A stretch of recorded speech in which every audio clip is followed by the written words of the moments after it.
El primer posible Fallout 3, dirigido por Chris Parker, comenzó su desarrollo con una tecnología 3D llamada NDL. Se trataba de un engine que luego evolucionó hacia Gamebryo, el cual fue eventualmente utilizado en el Fallout 3, que sí vio la luz casi una década más tarde. La compartimentalización de Interplay operó en contra en este proyecto cercano al lanzamiento de Fallout 2. El trabajo con un nuevo engine 3D requería de mayores recursos humanos coordinados que contradecía la separación en divisiones, ralentizando al proyecto. Ante la falta de un buen ritmo y frente a las dificultades financieras de Interplay, Fergus planteó la necesidad de desarrollar una idea más segura en la cual la tecnología no fuese un inconveniente. Se cambió el eje completamente, se tomó el engine de Baldur's Gate generado por BioWare y se comenzó el trabajo en un dungeon crawler más lineal, enfocado en el combate, que terminó convirtiéndose en Icewind Dale. Otro de los potenciales Fallout 3, quizás el más famoso, fue llamado internamente Van Buren y estuvo bajo la dirección de Chris Avellone y Josh Sawyer. Fue prototipado a partir del Jefferson Engine que Black Isle había creado para un cancelado Baldur's Gate 3. Tristemente, el proyecto no progresó debido a la falta de dinero de la empresa. En lugar de invertir y asumir el riesgo de un nuevo juego, se optó por encarar negociaciones de venta. Es aquí cuando Troika Games intentó adquirir los derechos para realizar Fallout 3, pero finalmente perdieron su puja ante Bethesda, quien los obtuvo en 2004 junto con la oportunidad de crear 2 secuelas. Pasaría bastante tiempo hasta que se viese en las estanterías otra edición de la serie principal, pero lo que sí hubo fueron otros lanzamientos relacionados. El 15 de marzo de 2001, Interplay Entertainment publicó Fallout Tactics: Brotherhood of Steel, como un spin-off enfocado en el combate táctico desarrollado por Microforte con un estrecho tiempo de desarrollo. Con anterioridad a su lanzamiento se había comenzado la preproducción de una secuela, pero los objetivos de ventas no alcanzados precipitaron su cancelación. El 14 de enero de 2004 fue lanzado un desarrollo de Interplay para PlayStation 2 y Xbox llamado Fallout Brotherhood of Steel. El juego poseía un enfoque de acción similar al juego de Snowblind Studios, publicado en 2001 por Interplay, llamado Baldur's Gate Dark Alliance, y de hecho utilizó su Snowblind Engine, detalle que entrará en juego cuando hablemos de los problemas judiciales de la empresa. La creación de una secuela de Fallout Brotherhood of Steel estuvo cerca de ser completada, pero se detuvo ante las crecientes despedidas de personal de la compañía.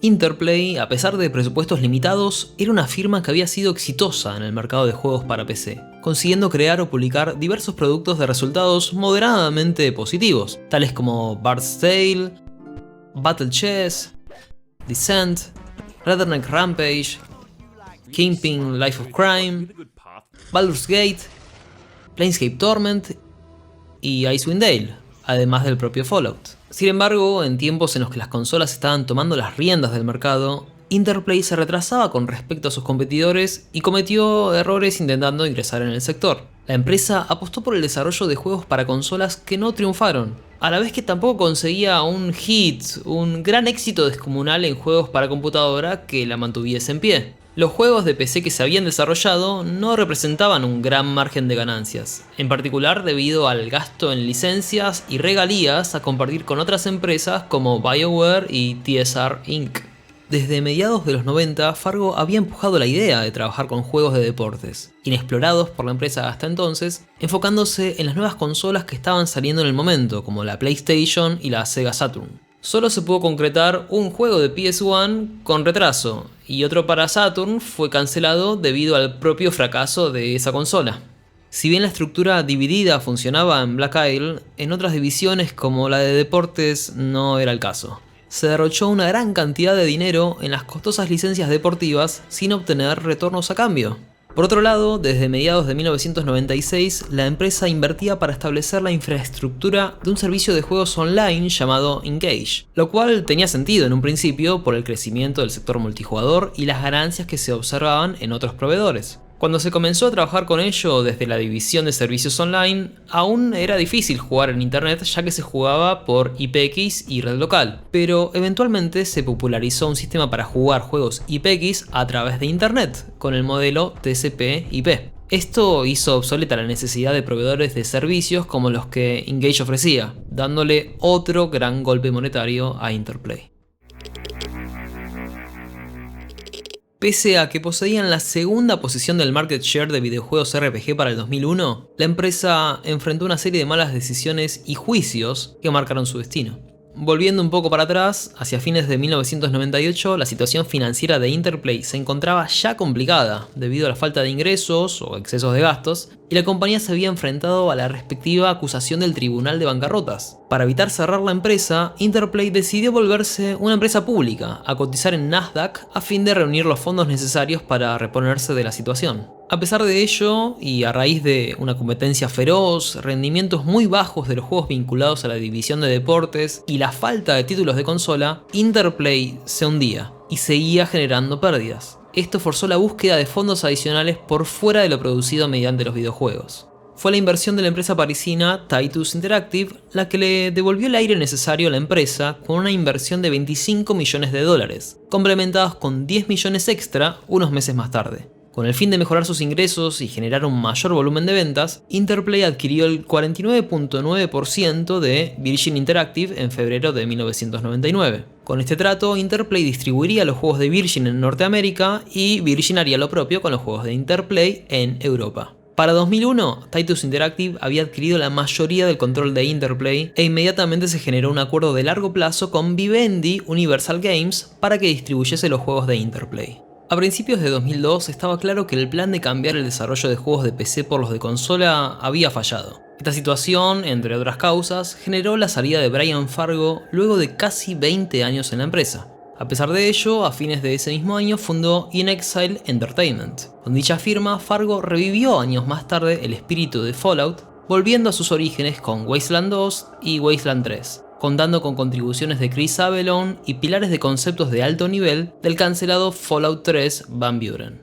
Tras la partida de Brian, Harvey Cahen, socio fundador de Titus en 1985, se convirtió en el CEO de Interplay y comenzó a cerrar proyectos. Entre estos ceses, se vendió la previamente adquirida y afamada Shiny Entertainment a Infogrames por 47 millones de dólares. Así comenzó una serie de situaciones que fueron desmembrando parte por parte a Interplay en favor de Titus, traspasando activos y cambiando el nombre a Avalon Interactive a las operaciones europeas de la otrora Virgin Interactive, también controlada por Titus. Debido al precio desplomado de sus acciones en el mercado, Interplay Entertainment fue retirada de Nasdaq en 2002. En septiembre de 2003, Interplay anunció la cancelación del acuerdo que permitía a Vivendi Universal Games la distribución de sus juegos. En el fondo, esto se vinculaba a una acusación de Vivendi por incumplimientos de trabajo y falta de pago por parte de Interplay. El agravante mayor se dio el 8 de diciembre de ese año, cuando la empresa decidió despedir al staff completo de Black Isle Studios. Esto incluía la salida vía renuncia de Fergus Urquhart, a quien Harvey le había rechazado la proposición de buscar un publisher y de vender Black Isle con los derechos incluidos de Dungeons & Dragons, Fallout y otros juegos en desarrollo. Dicha situación se vio reflejada en una pérdida cercana a los 20 millones de dólares en 2003. 2 años más tarde, debido a la quiebra de Titus Interactive, sociedad anónima, todos sus activos fueron liquidados, incluida Interplay.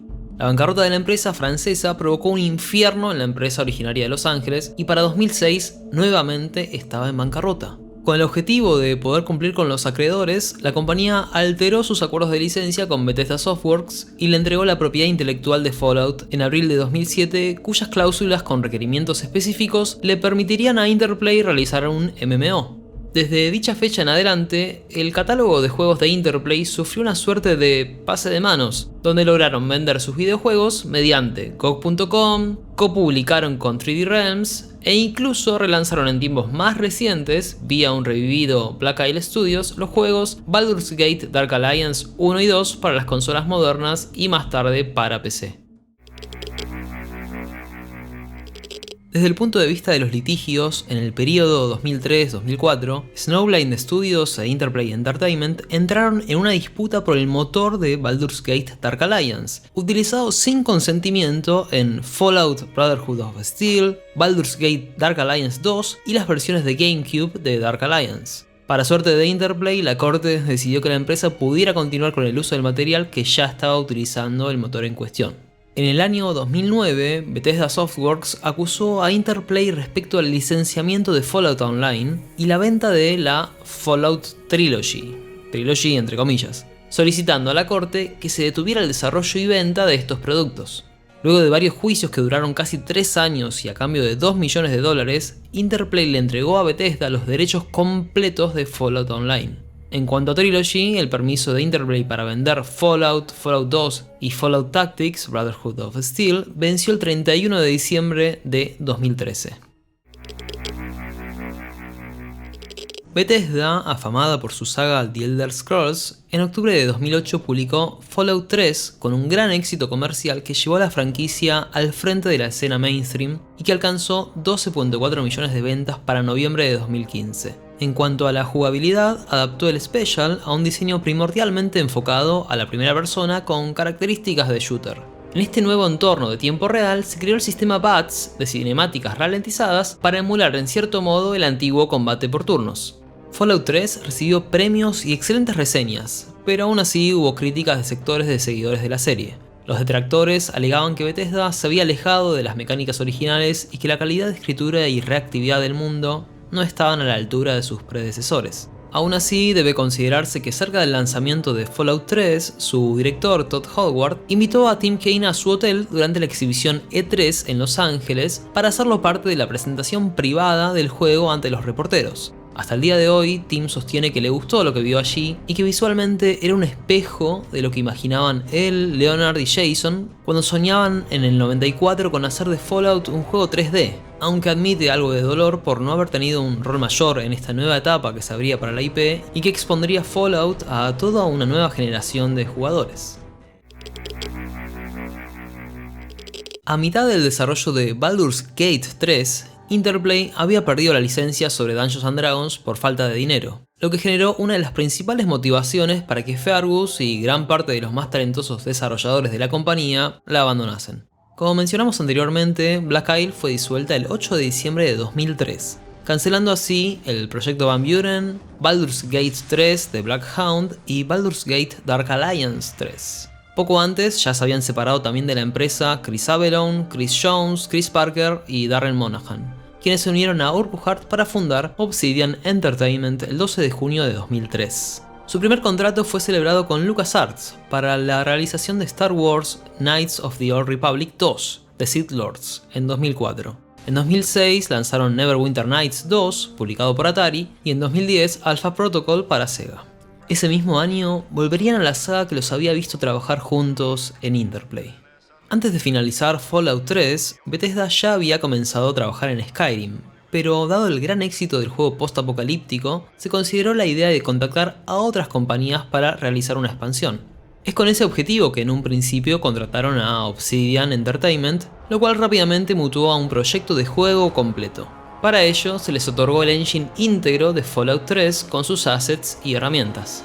Dirigido por Josh Sawyer, Fallout New Vegas exploró aspectos, personajes y facciones moralmente grises que ya formaban parte del diseño original de Van Buren. Se refinó la jugabilidad, código y mecánicas presentes en Fallout 3, a la vez que se priorizó el peso de las decisiones ramificantes para lograr un adecuado balance entre el enfoque 3D de Bethesda con la mirada de RPG tradicional de Black Isle. El juego fue lanzado el 19 de octubre de 2010, recibiendo inicialmente críticas negativas, sostenidas por la gran cantidad de bugs inherentes a la amplitud que se pretendía abarcar en sus acotados 18 meses de desarrollo.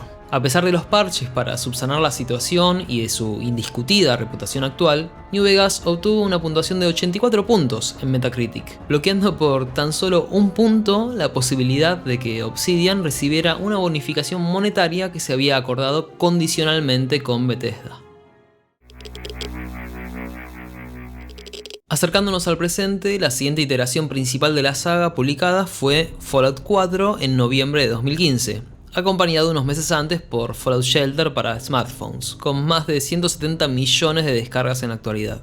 En noviembre de 2018 tuvo lugar el lanzamiento de Fallout 76 de modalidad online multiplayer, el cual estuvo acompañado de numerosas controversias por inconvenientes técnicos, por el propio diseño del juego y por la calidad del material físico de sus ediciones especiales. En noviembre de 2018, Microsoft adquirió In Exile Entertainment de Brian Fargo, donde Jason Anderson forma parte del equipo, y también Obsidian Entertainment, donde Boyarsky y Kaine trabajan actualmente. con Tim como un semi-retirado consultor contratista. En marzo de 2021, Microsoft sumó también a sus filas a ZeniMax Media y con ello a Bethesda Softworks y Bethesda Game Studios, reuniendo así bajo su ala, una vez más, a los actores principales en la historia del desarrollo de Fallout.